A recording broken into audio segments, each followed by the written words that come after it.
আসসালামু আলাইকুম। আমি জান্নাত, ওয়েলকাম টু মাই চ্যানেল। কেমন আছো তোমরা সবাই? আশা করি খুব ভালো আছো। আলহামদুলিল্লাহ আমিও ভালো আছি। বন্ধুরা, আমার ভিডিও যদি তোমাদের ভালো লেগে থাকে অবশ্যই লাইক কমেন্ট শেয়ার করে দিও, আর পাশে থাকা বেল আইকনটা অবশ্যই প্রেস করে দিও। তাহলে কি হবে, যখনই নিত্য নতুন ভিডিও আপলোড করব আমি সাথে সাথে নোটিফিকেশন চলে যাবে তোমাদের কাছে।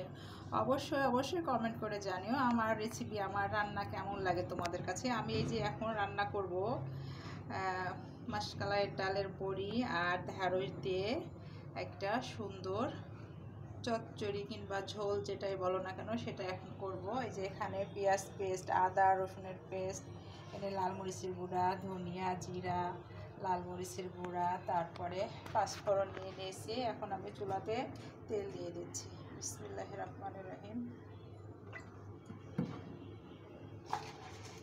প্রথমত আমি একটু পাঁচফোড়ন দিয়ে দিচ্ছি, ভালো একটা ফ্লেভার আসবে। আমার পাঁচফোড়ন দিয়ে একটা সুন্দর অ্যারোমা বের হয়েছে, একটা সুন্দর ফ্লেভার বের হয়ে আসছে। আমি এখন গুঁড়া মশলাগুলো দিয়ে দেব। এই যে এখন 3-4 সেকেন্ড জাস্ট করবো, করার পরে একটু ভালো গন্ধ আসলে এখন পেস্টটা দিয়ে দিচ্ছি।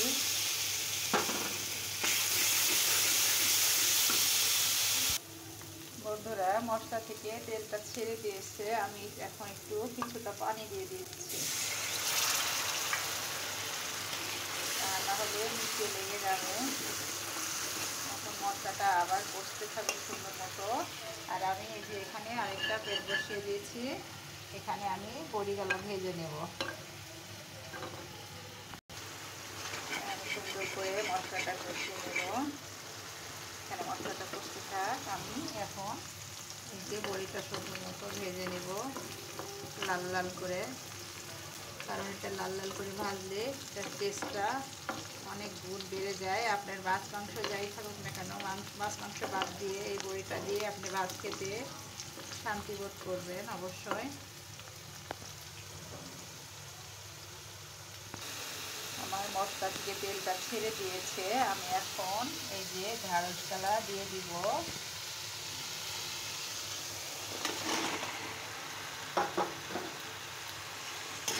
এখন আমি সুন্দর করে নেড়ে দিয়ে এটাকে আমি এখন ঢাকা দিয়ে রাখবো 5 মিনিটের জন্য।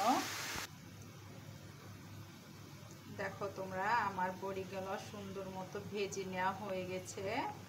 এখন আমি এই যে ঢেঁড়সটা একটু নেড়ে দেব।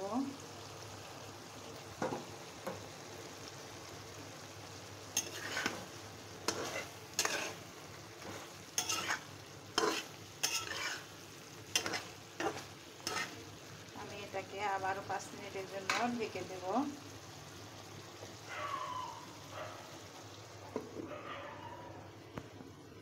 আর আমি বড়ির চুলাটা অফ করে দিচ্ছি, আমার ওটা হয়ে গেছে। বন্ধুরা, এত সুন্দর একটা ফ্লেভার আসছে, বিশ্বাস করো। এখনও তো রান্না মাত্র অর্ধেক করেছে, এখনও তো রান্না হয়নি, বাকি আছে। এখনও বড়ি অ্যাড করিনি, এর আগেই এত সুন্দর একটা গন্ধ বেরোচ্ছে, মাশাআল্লাহ। আমি এখন ঢেঁড়সের ভেতরে বড়িগুলা দিয়ে দিলাম, দিয়ে 1 সেকেন্ড নেড়ে ছেড়ে আমি পরিমাণ মতো গরম পানি অ্যাড করবো। দেখতে পাচ্ছ আমার তেলটা ছেড়ে দিয়েছে, তার মানে আমার মশলা এবং ঢেঁড়সটা কষানো হয়ে গেছে। আমি এখন পরিমাণ মতো গরম পানি দিয়ে দিচ্ছি, দিয়ে এটাকে আমি এখন ভেজে রান্না করব আরও 5 মিনিট। আর একটু পানি লাগবে বন্ধুরা, তা না হলে বড়িটা আবার সিদ্ধ হতে হবে। এখন এটাকে আমি ঢেকে দিচ্ছি কিছু সময়ের জন্য। বন্ধুরা, চলো দেখি কি অবস্থা আমার তরকারিটা। দেখতেই পাচ্ছ কত সুন্দর লাগছে দেখতে, মাশাআল্লাহ। আমি এখন একটু দেখি বড়িগুলা সিদ্ধ হয়েছে কিনা। হ্যাঁ, বড়িগুলা সিদ্ধ হয়ে গেছে।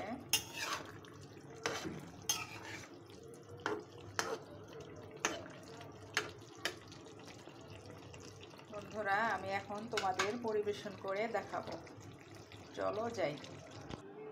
বন্ধুরা এই যে আমার ভেন্ডি দিয়ে বড়ির রেসিপি হয়ে গেছে, আমি তোমাদের এই যে পরিবেশন করে দেখাচ্ছি। কেমন লাগছে বলো, দেখতে কত সুন্দর লাগছে, আর এত সুন্দর ভালো একটা ফ্লেভার আসছে এই বড়ি থেকে আর পাঁচফোড়ন থেকে, অসাধারণ একটা গন্ধ আসছে।